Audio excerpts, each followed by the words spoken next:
مولانا طیب سے رحمت اللہ علیہ لکلی قاری طیب سے وہی دے پہ ہندوستان کے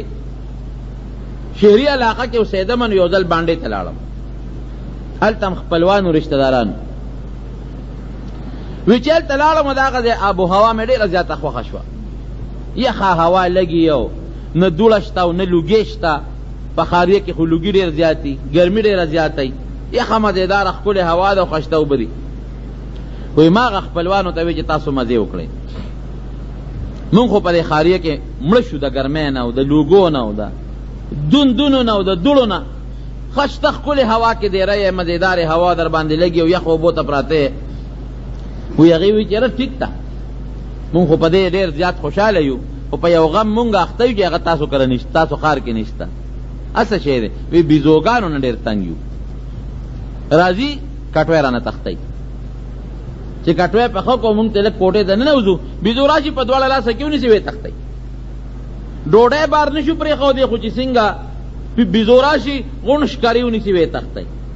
میوہ بار نشو پری خو دے منگ خود بیزوگانو دا اللہ سر اس پی مولا را غلی وی ما وطوی چی لکه دا خوڑے رسان علاج دمڑے بے کو کن زبا دارو روڑم ڈوڑے کی بے واچو او بیزوگانو تا بے واچو او غی بے اخری ټولو بیزوگانی او سورج بوتا ڈوڑے واچو بے اخری بس مڑے بچ خلاص بشیتا وی منگا ملکانو وی لالم دا پساری دکان تا زہر میرا واغشتا او اغا زہر میں پوڑو کے گٹ کلو دا غینم ڈوڑے پخے کلو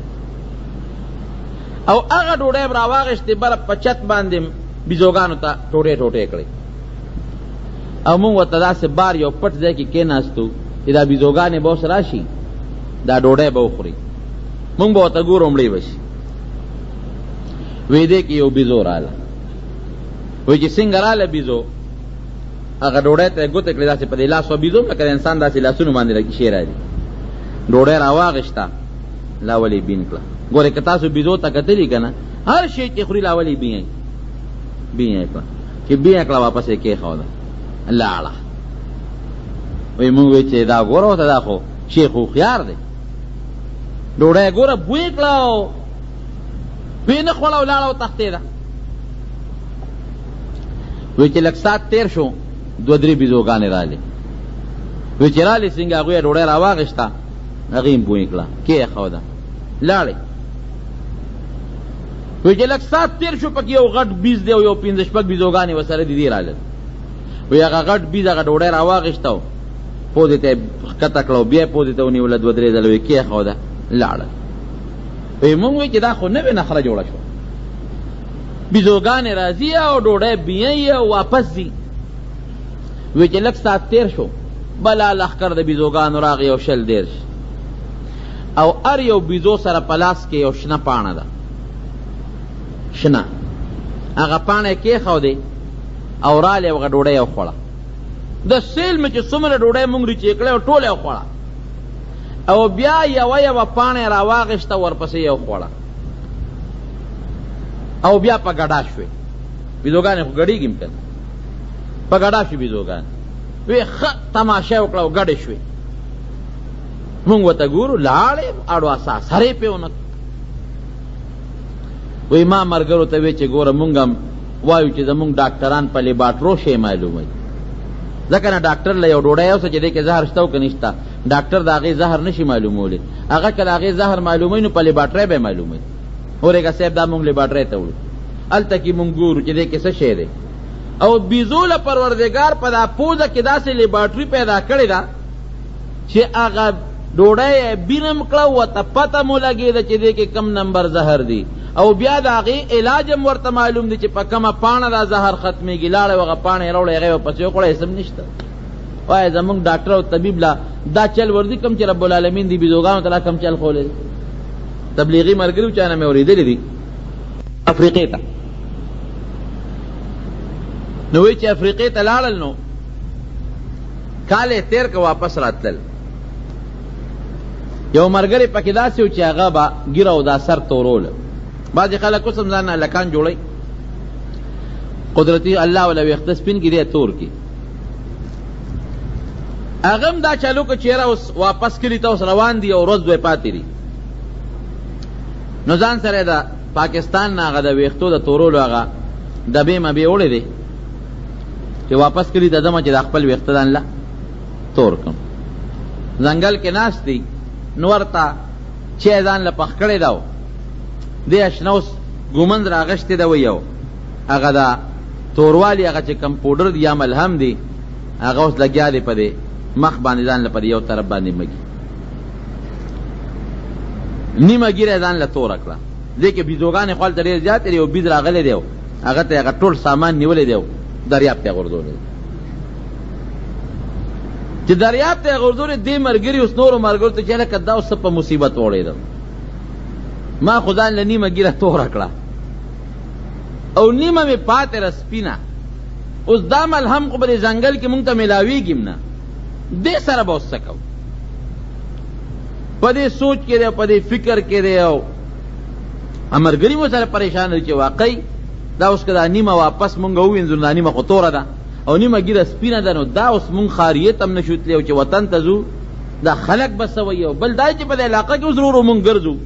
نو دا خلک به را پورې خاندي چې یاره دا صاحب ته وګوره نیمه ګیره توره ده یو طرف او نیمه سپینه ده. وی دې کې یو بیزو راله، وایي چې څنګه بیزو راله ورسره ډکي دي، هغه ډکي راوړل او نغري کې کېښودل. وی دې ملګري ورته غصه شو، لرګي ته یې ګوتې کړه چې دې بیزو خو ماله دا ماغه ده. وي مونږ ته چې لکه ته پرېږدې کې څه چل شته، دا ډکي دې راوړل او دې نغري کې کېښودل، دې بیزو ته ته پرېږدې کې څه چل شته دی. وی خیر هغه مونږ ته بیزو ګوري او هغه ډکي په هغه نغري کې وسوځول. وی چې ویې سوځول غیرې یې داسې را جارو کړې، وی چې را جارو یې کړې اوس غیرې رالي په لاسو او په ځان مګي داسې په سر هم مګي. وی ما ملګري ته وی چې پوډر یې دله راوړل دا اوس تا ته چل ښیي چې هغه شی مې دنه وغورځو هغه بېکاره دي دا پورې کا. وی هغه وی چې ما پورې ټوقې ولې کوې خو خیر سړی مجبوره کړه چې هلکه دې ایرو کې څه چل شته. ګوره بیزو تا ته نیغ نیغ ګورې هغه ایرې رالي په ځان پورې کوي. وی دا چل وکړو چې هغه سړي باندې هغه ایرې مونږ په دې ګیره باندې په دې سر باندې پورې کړه چې پورې کړه دې کې څه چل هر څه چې خو څه لوبه پکې شته. وی چې هغه مله پورې کړل بیزو هم نیغ نیغ کتل لاړه او تښتېده. وی چې لږ ساعت تېر شو د هغه سړي نه هغه ګیره او هغه د سر ویښته ټول پرېوتل ګیره نه هم خلاص شو د سر د ویښتو نه هم خلاص شو. سړی غصه دی چې هلکه دا ما سره تاسو څه ظلم وکړو، خدای خو دې بیخ د دې بیزو وباسي. دغې په شرمونو اوس به کلي ته ځم خلک به راته څه وایي. ای به چې ته تبلیغ له دې کې تللی وي چې ګیره دې وخورېده سر دې وخورې او دا ګیره چې اوس رالوېږي او خامخا څلور پنځه میاشتې لګي په دې خو ټیم هم لګي. یاره مونږ هم پریشانه بغه هم پریشانه چې څو ورځې تېرې شوې نو د دې سړي په هغه ګیره کې او په هغه سر کې هغه ویښته راوټوکېدل لکه ویښته غټېږي. وی بالکل تور راووتل، یو ویښته په سر کې او په ګیره کې سپین نو مکمل د ویښ نه تور ویښته را پیدا شو او چې څومره به لوېدل تورېدل به مکمل لکه د نوجوانانو لکانو چې څنګه سر او ګیره تورې دقسې تور ویښتې راووتل. بیزو ته چا دا عقل خولی دی، دا سوچ او فکر چا ورته خولی دی؟ داسې بوټې وله را پیدا کړه، داسې ډکي وله په دې ځنګل کې را پیدا کړه. الله پیدا کړي د خدای قدرتونه شته چې هغې ایرې دې په سپینو ویښتو باندې هم پورې کړې دا به دنه ورجئ او د هغې په دې به تور ویښته را پیدا کړي. که انسان وایي چې زه په دې کامیاب یم چې زما حکمت زده دی، زما ډاکټري زده ده، زما طب زده دی، د بیزو نه زیات طب او د بیزو نه زیاته ډاکټري انسان نشته. دا ورته حقیقت ویم. وایي ما ته یو سړي خبره کوله، وایي مونږ یو مارغه ښکار کړ په ځنګل کې. وایي چې مارغه م ښکار کړ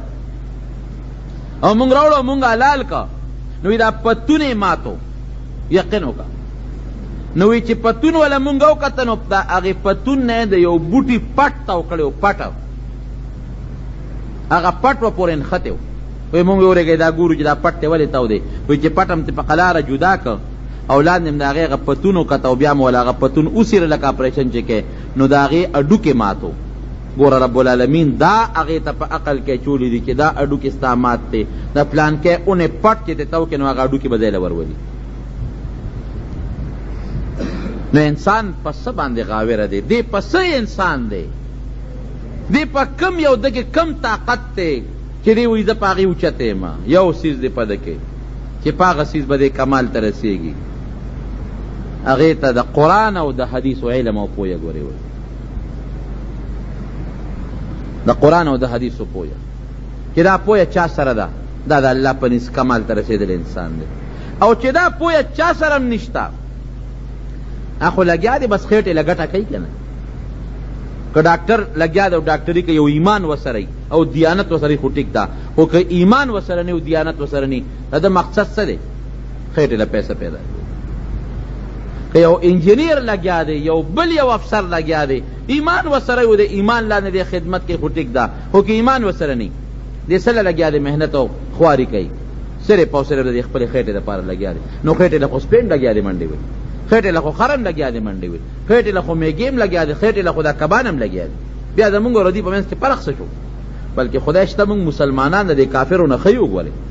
مونږ که بیا هم ډوډۍ خورو که نه د پیغمبر په طریقې خورو، ښکلې مزېدار ورته کینو، پرلت ورته وغځو، درستخان هم مخکې پروتي او ښه په مینه روټۍ وخورو. او دا ظالمان پیرنګیان او انګریزان او کافران چې ډوډۍ خوري، د هغې هغه خوراک هم د سپو او د خرو په شکل وي، هغې هم په ولاړه خوري او دې هم په ولاړه خوري. فرق پکې څه شو؟ نو لوی څیزونو د کمال چې انسان په کمال ته رسي او انسان په کامیابیږي، هغه څه شی دی؟ هغه د الله د کتاب او د پیغمبر د حدیثو علم او پویه ده. رب العالمین دې زمونږ نصیب کړي. دا د کمال شی دی، دا د کامیابی شی دی. او نبی کریم صلی الله علیه وسلم فرمایي، اوږد حدیث دی، یو رکوټې غوندې جمله ده پکې چې العلماء ورثة الانبیاء، علما دا د پیغمبرانو وارثان دي، د پیغمبر وارث دی.